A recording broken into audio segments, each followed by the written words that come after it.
네, 이번 주 시장도 지난주와 마찬가지로 미국 대선과 코로나19 재확산 그리고 대내적으로는 이 대주주 양도소득세 조건 완화 여부 등의 변수에서 벗어나지 못할 것으로 보입니다.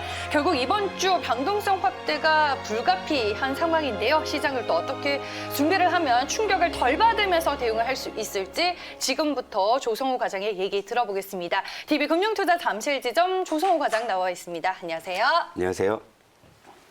네, 오늘도 이제 027-4875, 027-4875로 전화 주셔서 시장 그리고 종목에 대한 문의 남겨주시길 바라겠고요. 샵 2034로 짧게 문자 남겨주셔도 저희가 그 고민에 대한 해결을 도와드리도록 하겠습니다. 그럼 오늘 조성우 과장님께서는 어떤 얘기를 해주실지 주제부터 먼저 공개하겠습니다.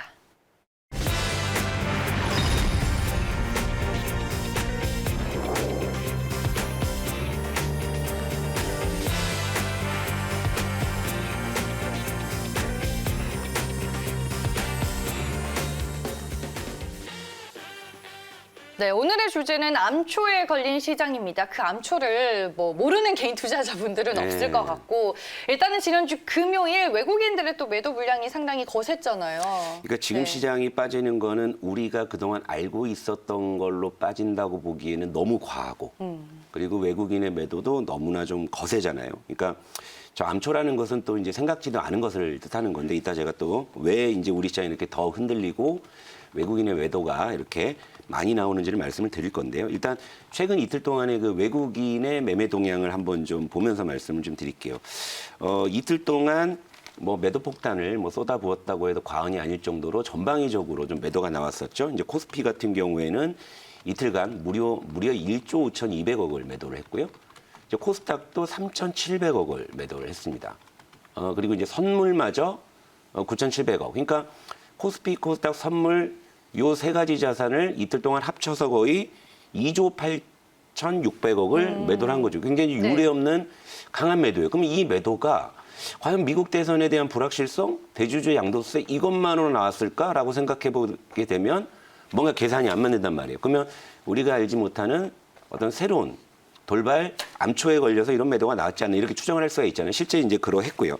그러니까 아무리 4년 전에 그 미국 대선에 대해서 우리 시장이 트라우마가 있다 하더라도 우리 시장이 최근 이틀 동안 글로벌 증시에 비해서 너무 과도한 낙폭을 기록한 이유가 과연 무엇이 있을까 찾아보니까 이유가 있더라 이겁니다. 그래서 오늘 그 이유를 여러분들께 이제 설명을 드릴 거고 요 이제 생각지도 않은 암초가 무엇인지 요 진앙지는 이제 중국과 싱가포르라는 말씀을 좀 드리고 시작을 할게요. 네. 첫 번째. 중국에 이제 최근에 이제 11월 5일에 그 엔트그룹이라고 해서 이제 알리바바의 그 이제 전자결제 관련한 계열사가 이제 상장을 합니다. 그래서 지금 이제 공모가 진행되고 있는데 요 현황도 좀 표에 띄워주신 말씀을 드릴게요. 알리바바 이제 핀테크 계열사로서 지금 공모 자금이 약 40조 원, 그러니까 사상 최대 금액, 전 세계적으로도 공모 자금으로 40조를 조달한다는 것은 이거는 사실 현대차가 거의 시가총액을 조달한다는 이야기고, 규모가 남달라요. 그 규모가 남다르잖아요. 네. 그리고 이 엔트그룹의 공모 청약금, 그죠? 우리도 카카오 게임즈니 이렇게 SK 바이오파미니에서 공모 자금이 4조니 5조니 하면서 사상 최대 규모다 했는데 공모 청약금만 3천조. 저 3천조 원이 영국 GDP입니다. 영국 GDP. 그러니까 이 정도로 어마어마한 지금 대여급이 이 신흥국 증시에 상장을 해요. 그러니까 5일에 상장 예정인데 예상 시가총액만 벌써 삼성전자를 뛰어넘는 360조. 그리고 이제 상장을 하게 되면 MSCI 지수에 편입이 유력하다. 유력할 수밖에 없죠. 저 정도 덩치니까. 그러니까 저것만 가지고도 우리나라 시장에서 MSCI를 추종하는 자금의 이탈 가능성이 충분했고 우리 일전에 여러분 사우디의 아람코가 상장한다고 했을 때도 이 같은 이슈로 우리 시장에서 한번 이야기가 됐었던 적이 있었잖아요. 기억나요. 근데 중요한 건 아람코가 상장했다고 해서 우리 시장에서 자금이 최근 이틀 동안 그 정도 규모로 폭탄 매도가 나온 건 아니었거든요. 그러면 중국도 진앙진 맞는데 그러면 이거 말고 또 뭐가 있을까? 그죠? 이거 말고 다른 이유가 있다. 그런데 이건 제가 아까 말씀드린 싱가포르. 이 부분은 이제 여러분들께서 좀 생소하신 내용일 건데 이것도 한번 보자고요. 싱가포르에서 최근에 MSCI 지수 선물 거래가 폐지가 됩니다. 그리고 이제 MSCI 그 지수 선물 폐지를 하고 FTSE 지수 선물로 이제 변경해서 거래를 개시할 건데 싱가포르 증시가 그 홍콩 증시보다 이런 이제 지수 관련 선물 거래가 훨씬 더 많은 시장입니다. 그런데 우리나라 시장 같은 경우에는 MSCI 비중이 높고요. FTSE에 편입된 비중이 상대적으로 낮아요. 그러다 보니까 MSCI 지수 선물이 거래가 폐지된다는 것은 결국에는 선물 거래가 폐지된다면 선물과 연계되어 있는 현물 포지션 역시도 청산을 할 수 있다는 개연성이 굉장히 이제 높은 거잖아요. 그런데 MSCI 지수 선물이 폐지되는 것은 사실 내년 2월까지인데 공교롭게도 10월 말자로 MSCI 대만 지수에 대한 거래는 폐지가 되었다.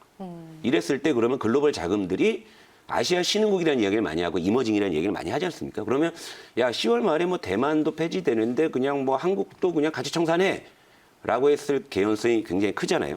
그러다 보니까 10월 말 이 거래일 동안 굉장히 강한 외국인의 매도가 나왔다. 이렇게 볼 수 있는 거죠. 그러니까 수급 불안이 생길 수 있는 요인들인 그렇죠. 거네요. 그러니까 여러분들이 엔트그룹 같은 경우에는 아마 좀 뉴스를 통해서도 좀 많은 어떤 관련 보도들을 보셨겠지만 네. 이 MSCI 싱가포르 지수 선물 요 폐지에 대한 부분은 사실 뉴스에 많이 지금 나와 있지 않은 상황이고, 그러니까 지난 금요일에 저도 시장이 막판에 이렇게 속절없이 빠지는 거에 대해서 우리 또 업계에서는 또 나름대로 뭐 서로 이제 메신저 돌아가면서 왜 그래 하잖아요, 그죠? 네. 그러면서 가장 이제 유력하게 거론된 이유가 바로 이것이다 이런 거죠. 그러니까 충분히 타당성이 있다라고 저는 보는 그런 이슈고, 그리고 결국엔 지난 이틀 동안에 외국인들이 전방위적으로 매도한 현 선물 합산 3조 원에 가까운 요 매도는 결국에 우리 시장을 빠져나가는 돈이라는 의미잖아요. 그러니까 요것이 이제 환율에도 반영이 됐다. 환율 차트 한번 보실게요. 네. 자, 그래도 우리 시장을 제가 이제 흔들리면서도 여러분들께 이제 그래도 우리가 버틸만하다라는 그런 가장 큰 어떤 지표로서 이제 환율을 말씀을 드렸는데, 환율이 이제 지난주 금요일에는 저점 대비 무려 이제 9원이 급등하면서 끝나는 이런 상황이죠. 그러니까 이것은 이제 이틀 동안 외국인의 매도 3조 원은 우리 시장에 머물러 있지 않고 나가겠구나. 결국에 이제 MSCI 이제 다른 쪽을 또 추종하기 위해서 네. 또 가겠구나. 그게 뭐 엔트그룹이 될 수도 있는 것이고, 또 이제 FTSE 지수로 이제 새롭게 거래가 됐을 때 이제 그쪽 포지션을 구축하기 위한 것이겠구나. 이런 이제 추정이 가능하다라는 거예요. 그런데 이제 아까도 말씀드렸다시피 요것이 싱가포르발 이제 지진이었다고 했을 경우에는 이제 10월 말이 종료됐고 이제 오늘 이제 11월 1일이지 않습니까? 그러니까 오늘은 그래도 적어도 뭐 미국 대선에 대한 불확실성 때문에 시장이 여전히 흔들릴 가능성은 있지만 지난 2거래일간의 어떤 극악무도한 외국인의 매도는 이제 좀 잦아들 가능성은 확실히 좀 있어 보인다. 그러니까 오늘은 저는 의외로 시장이 생각보다는 좀 선전할 가능성을 좀 높게 보고 있고, 그리고 네. 이제 또 여기서 이제 삼성전자 이야기를 또 안 할 수가 없는 게, 결국에 이제 삼성전자가 바로 아까 말씀드린 그런 이슈의 중심에서 불필요하게 또 매를 두드러 맞았어요. 그런데 이제 여기에 공교롭게도 또 이제 4분기에 대해서 뭐 실적 전망이 좀 흐리다 뭐 이런 거에 따라서 수급이 약간 악순환이 발생하고 있는 이런 상황인데, 자, 삼성전자는 시장을 대표하는 종목이기 때문에 뭐 전략은 항상 우리가 이제 가져갈 수 있겠죠.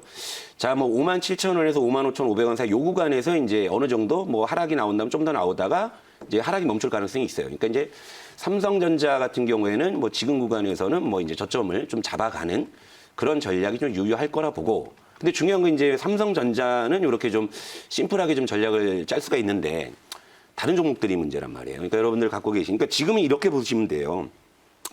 여러분들이 가지고 있는 이런 어떤 계좌 안에 종목이 여러 개가 있을 건데, 지금 시황에서는 어떤 특정한 한 종목이 해결된다고 해서 그 계좌 전체가 해결되는 아마 그런 계산은 안 나올 거예요. 뭐 아직도 그렇죠. 많이들 뭐 손실을 보고 그렇죠. 계신 구간이니까요. 전체적으로 종목들이 다 지금 시황 때문에 많이 주저앉아 있는 이런 상황이잖아요. 그렇죠. 이런 상황이기 네. 때문에 특정 종목 하나 두 개가 해결된다고 해서 아마 계좌 전체가 해결되는 그런 계산이 분명히 안 나올 거예요. 그러니까 이럴 때는 이제 여러분들께서 어떤 관점을 가지셔야 되냐면, 이제는 좀 전열을 좀 재정비하고 시장의 하락을 멈추고 반등할 때 내가 이제 어떻게 치고 나갈 것이냐를 고민하는 것이 더 합리적이라는 겁니다. 그러니까 특정 종목 하나 두 개에 너무 연연하시기보다는 지금 현재 계좌 상황을 정확하게 한번 점검을 하고 분석을 해서 정말 버릴 놈은 과감하게 버리고 살릴 놈에 힘을 실어주는 이제 그런 지금 그 준비가 좀 필요하다라는 거예요. 그러니까 네. 힘든 장에 뭐 어쨌건 뭐 상담 시청 전화 나가는데, 요즘은 이제 여러분들께서 뭐 고민이 많으실 건데 상담 시청을 넣어주시면 제가 뭐 어떤 식으로든 여러분들이 고민을 해결하실 수 있는 그런 답을 전해드릴 테니까, 이런 시황에 우리가 정신을 똑바로 차리고 앞으로 있을 반등장에 대비하는 전략이 필요하다 말씀드립니다. 아니 오늘 이제 끝번호 8287님이 또 삼성전자를 종목 상담으로 네. 접수를 하셨어요. 그냥 짧게 한번 봐드릴게요. 매수가가 6만 원이시거든요. 매수가 6만 원이면은 뭐 사실 그러니까 삼성전자기 때문에 크게 밀려 있는 건 아니잖아요. 근데 네. 추가적으로 흔들릴 가능성이 있어요. 근데 아까 말씀드렸다시피 저는 삼성전자의 하단을 5만 5천 원으로 잡으면서 그 아래 구간에서는 좀 매수 대응이 저는 충분히 유효하다고 봅니다. 적어도 이 인덱스 자금의 매도는 잦아들 가능성이 크기 때문에 네. 말씀드리겠습니다. 네. 알겠습니다. 삼성전자 저희가 때마침 얘기를 나눴는데 또 궁금해하시는 분이 계셔서 살짝 코멘트를 도와드렸습니다. 이렇게 뭐 종목이든 좋고 종목도 좋고 시장도 좋고 궁금한 점이 있으시면 언제든 조성우 과장님에게 문의해 주시길 바라겠습니다. 조성우의 퍼스트 클래스는 오늘 여기까지고요. 내일 다시 또 만나 뵙도록 하겠습니다. 지금까지 DB금융투자 잠실지점 조성우 과장이었습니다. 고맙습니다.